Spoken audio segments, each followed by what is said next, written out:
According to authorities in Somalia, the death toll from Saturday's twin bomb attack in the capital Mogadishu has climbed to at least 100.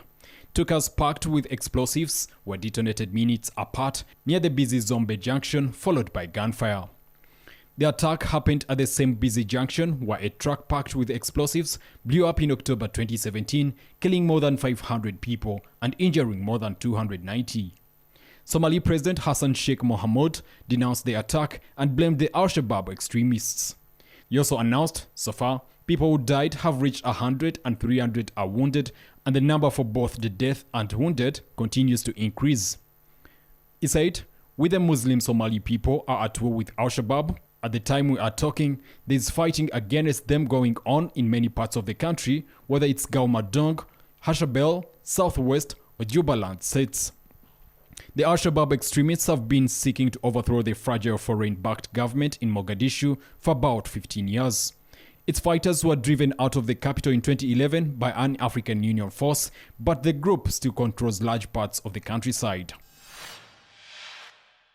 An estimated 3,000 people demonstrated on Saturday on the streets of the Sudanese capital Khartoum against UN mediation efforts between civilian and military rulers.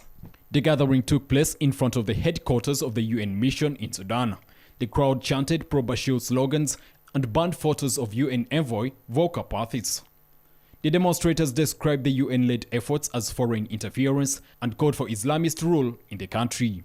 Sudanese protester Hafez Jabori said Sudanese are demonstrating for their dignity and sovereignty. The country has been defiled by Volker Perthes, the UN envoy to Sudan, and before him, by former Prime Minister Abdallah Hamdok, who signed the agreement to send Mr. Perthes to Sudan, whose return to business Sudan refuses. Another demonstrator, Atef Mohamud, called for the Islamist law to be implemented in the country so that, God willing, Sudan can grow and move forward and even outpace the rest of the world.